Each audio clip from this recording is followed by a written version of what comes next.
Por ley, a las 8 de la mañana comienzan los cómputos distritales en todas las entidades en donde se llevaron a cabo elecciones. Particularmente en la Ciudad de México elegimos al 60% de los diputados constituyentes que conformarán justamente esta asamblea. Para hablarnos sobre este proceso se encuentra con nosotros en la línea telefónica el maestro César Alberto González Holguín, quien es vocal ejecutivo de la Junta 23 del INE en la Ciudad de México. Muy buenos días, maestro. Pues gracias por tomarnos la llamada. No, buenos días. ¿Cómo estás, Paulina? A tus órdenes. Pues con esta duda, maestro, ¿en qué consisten los cómputos distritales? Mira, como la elección se la encargaron al Instituto Nacional Electoral, la ley que nos rige para esta elección es la Ley General de Instituciones y Procedimientos Electorales. En ella se determina que el miércoles siguiente a la jornada electoral, a partir de las 8 de la noche, cada consejo distrital tendrá que hacer el cómputo distrital, que no es otra cosa sino la suma de los resultados anotados en las actas de escrutinio y cómputo de las casillas el día de la jornada electoral. 12.789 actas en total aquí en la Ciudad de México. ¿Cuánto dura este proceso, maestro? Mira, la sesión, como tú bien lo decías, arranca en unos minutos a partir de las 8 de la mañana en cada uno de los 27 consejos distritales y tiene que hacerse de manera ininterrumpida y continua.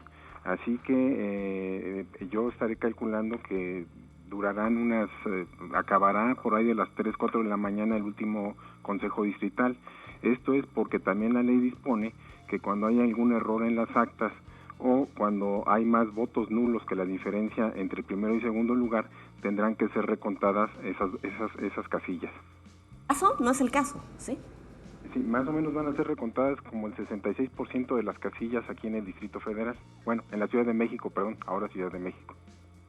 Maestro, ¿qué mecanismos existen para dar certeza y transparencia a este proceso?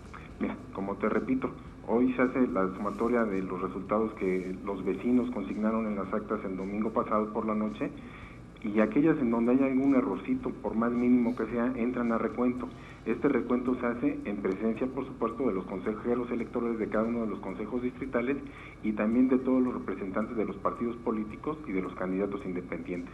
Muy bien. Maestro, ¿cuándo podremos saber sobre la conformación de la Asamblea Constituyente? Y hay algunas cifras, por ejemplo, PAN 7 curules, PRI 5, PRD 19, Partido Verde Ecologista 1, Movimiento Ciudadano 1, Partido también Morena 22, PES 2, también alcanza un candidato independiente, Ismael Figueroa, una curul y también Nueva Alianza 2 más. Mira, ¿estos resultados cuándo se podrán ya ser oficiales? Mira, para mañana a mediodía, a media tarde, ya estarán los resultados oficiales de los cómputos distritales.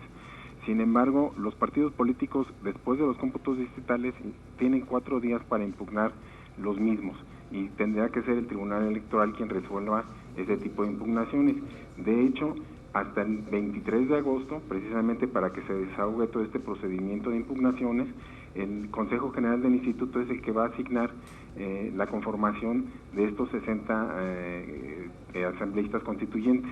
Entonces, en este momento vamos a dar paso a que se den estos cómputos distritales. Ya serán, digamos, los resultados oficiales, pero todavía pueden ser impugnables. Oficialmente, por decirlo de alguna manera, para dar tiempo a desahogo del tribunal de estas impugnaciones será hasta el 23 de agosto cuando el Consejo General determine la conformación de la designación de estos 60 escaños. ¿En qué momento termina el trabajo del INE?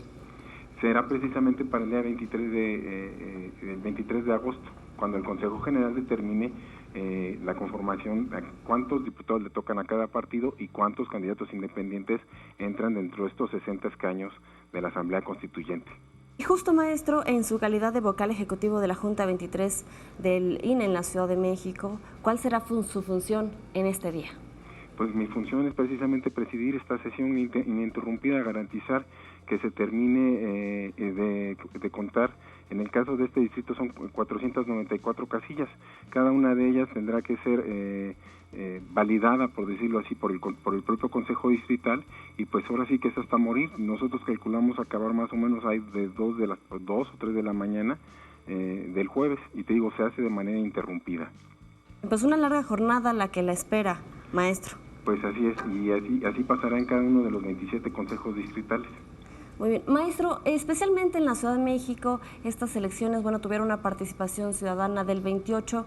50%. ¿Qué tendría que hacer? ¿Cuáles son los retos pues, del INE para alentar la participación ciudadana? Pues no nada más en el voto, ¿no? Sino en la vida cotidiana de la Ciudad de México. Mira, la democracia es una tarea de todos. El instituto evidentemente tiene las atribuciones y la obligación de promover este tipo de participación, pero también es obligación de los partidos políticos, de los candidatos independientes y por supuesto de los medios de comunicación. Esto va más allá de una cuestión legal, tiene que ver más con la cultura política de nosotros. Yo confío que para las próximas elecciones, incluso en el Distrito Federal, en la Ciudad de México, en septiembre va a haber elecciones para renovar, para ver lo del presupuesto participativo y los comités ciudadanos. Yo espero que vaya filtrándose esa cultura de participación, que es la que hace viva la propia democracia. Pues muchísimas gracias, maestro César González Holguín, por tomarnos la llamada aquí para 21 Noticias. No, es un placer y a tus órdenes, Paulina.